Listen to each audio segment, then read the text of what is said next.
Good morning. It's July 1st and I have a doctor's appointment in Springfield, not till 10 o'clock. And there's this barn that I'm looking at that this is where we bike ride all the time, and I've been wanting to come out here and take a picture. The sun hasn't hit it yet. It'll be a few minutes, but I'm gonna redo a video on focus stacking. I don't think I did a good job explaining how you shoot it or even the post-processing, so this will probably be a two-part series. Here's my camera setup. I did put a polarizer on. I have my I'll use live view. When I bought this camera, I didn't think I'd ever use live view, but I use live view all the time. I normally shoot manual because when I make adjustments, it shows right on my live view. I also shoot about and I have it written on the bottom, about f8 on this lens.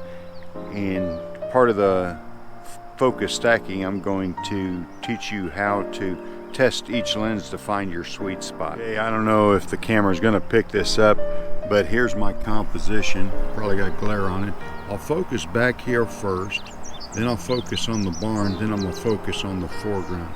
I'm going to be shooting ISO 100. That's my native best quality, and I'm going to shoot f7, something like that. And you can see as I'm adjusting, it changes the exposure. Now I don't visually look at that. I use my histogram, and I'll turn it till the highlights are right on the edge. And I may shoot one for the sky. The sun's about to hit the barn, so what I'm going to do first is focus way back here. And I use autofocus. Now you can zoom in if you want on this camera, and then focus on the far trees. I'm going to zoom back out. Here comes a car. I'll wait for the car. Okay, and now my camera I'll set on self timer. Sorry about the bump. I have a 2-second delay, and I'll shoot the first exposure. You can see the sun's just starting to hit the barn. Now I'll bring my live view on again, go to my barn. All I'm doing is moving the box to the barn. I'm not going to zoom in this time. Yeah, I will. I'll zoom in. Okay, now I'll focus on the barn, move back again, and fire a second shot. Now the last one, I'm going to zoom live view again, all the way to these flowers. Focus, or zoom in, I'm sorry. Zoom in, focus, zoom out, and fire. Now I have 3 exposures, one focused on the foreground, one focused midground, and one focused in the background.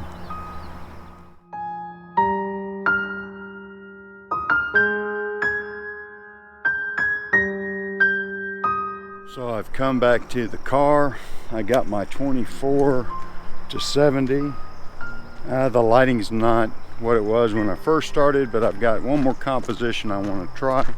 I have my polarizer on. I'm still going to shoot in manual and do some more focus stacking. I've got these yellow flowers in the foreground. I'm going to use wide angle.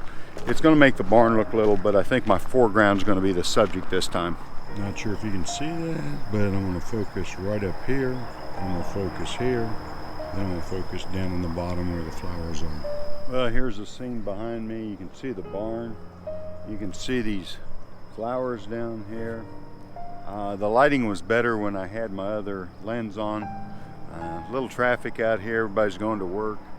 I don't have to be in Springfield till 10 o'clock for my appointment. And then down the road there you see our 4Runner with the bikes. We're getting our bikes tuned up, so I'm dropping them off. Got to kill some time. But yeah, we'll see how these look. Hopefully it'll show focus stacking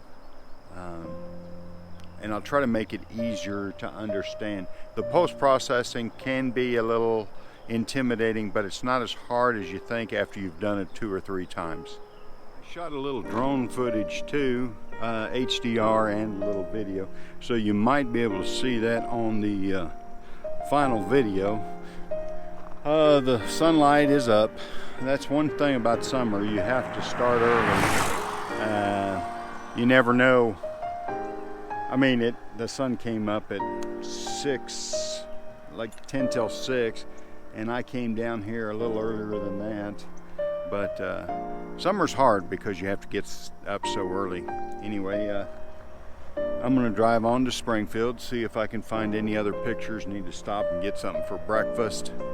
But hopefully this will be pictures that I can use on my when I speak at the Ozarks Shutter. So I've learned something. When you videotape and do drones and do still photography, it's hard deciding which one to do first.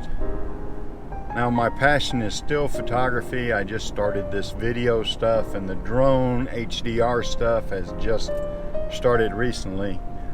But I understand why guys like Thomas Heaton always says you're always compromising. You're always wanting to record what you're doing, but there was a long time just then that I didn't record what I was actually doing. So it's harder when you try to do a video blog. When you're just photographing, that's all you're thinking about. So hopefully this will turn out and it'll be good for you.